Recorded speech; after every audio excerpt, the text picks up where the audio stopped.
या जॉब करते हैं तो कितना मुश्किल होता है पैसा हाथ में आना, लेकिन हॉस्पिटल में वही मुश्किल से कमाया हुआ पैसा हाथ से बालू की तरह निकल जाता है। फिर भी हम सभी अस्पताल में जितना पैसा मांगा जाता है खर्च करते हैं। अगर किसी के पास पैसा नहीं होता तो वो उधार लेता है, लेकिन इलाज तो करवाता ही है।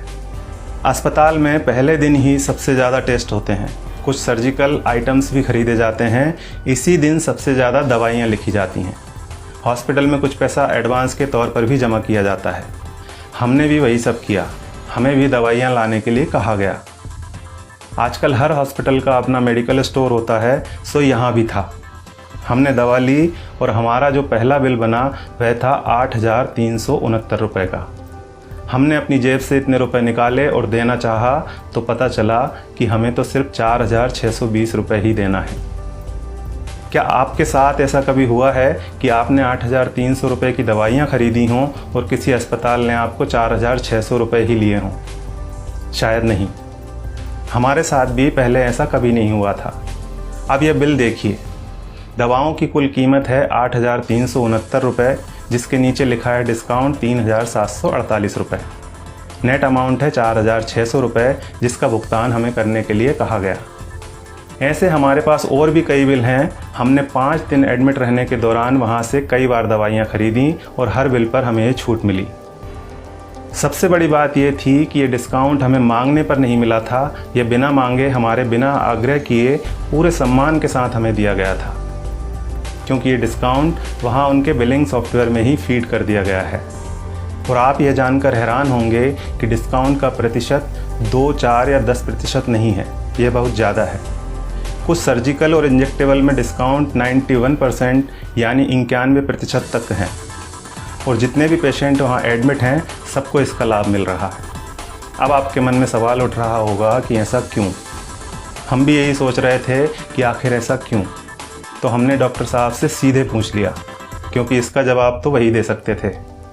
फिर उन्होंने हमें बताया कि क्यों उनके अस्पताल में इतना डिस्काउंट दिया जाता है। उन्होंने हमें समझाया कि MRP का खेल क्या होता है। एक उदाहरण के तौर पर उन्होंने बताया कि एक इंजेक्शन 270 रुपये का आता है और उस पर MRP आती है 1,000 रुपये।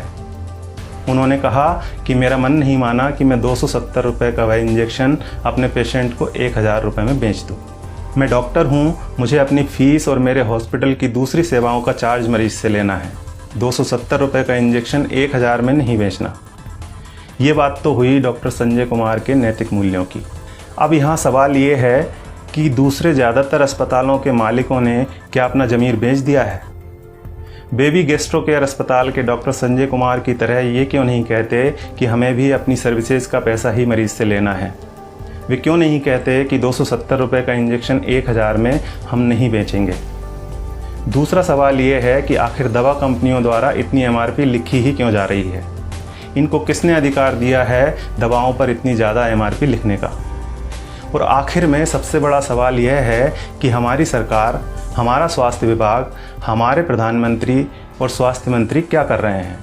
वे इस बात का संज्ञान क्यों नहीं लेते? क्या दवा कंपनियों द्वारा लिखी जा रही MRP पर अंकुश लगाना नोटबंदी या धारा 370 हटाने से ज़्यादा कठिन काम है? क्या इसे व्यवहार में लाना GST लागू करने से ज़्यादा मुश्किल है? अगर नहीं तो फिर क्यों दवा कंपनियों को इतनी छूट दे रखी है? उन्हें इस बात को संज्ञान में लेना ही चाहिए और जल्दी से जल्दी MRP पर अंकुश लगाना चाहिए। जब तक ऐसा नहीं होता है तब तक आपको और हमें अपनी आवाज़ उठानी ही पड़ेगी, और ये इतना मुश्किल भी नहीं है। हम सबको बस इतना करना है कि अगर 270 रुपये का इंजेक्शन हमें 1,000 रुपये में दिया जा रहा है तो हमें कहना है भैया 300 लगा लो, चलो भैया 400 ले लेना। इसके साथ ही एक काम और करना है, और वो ये है कि इस वीडियो को ज़्यादा से ज़्यादा शेयर करना है। धन्यवाद।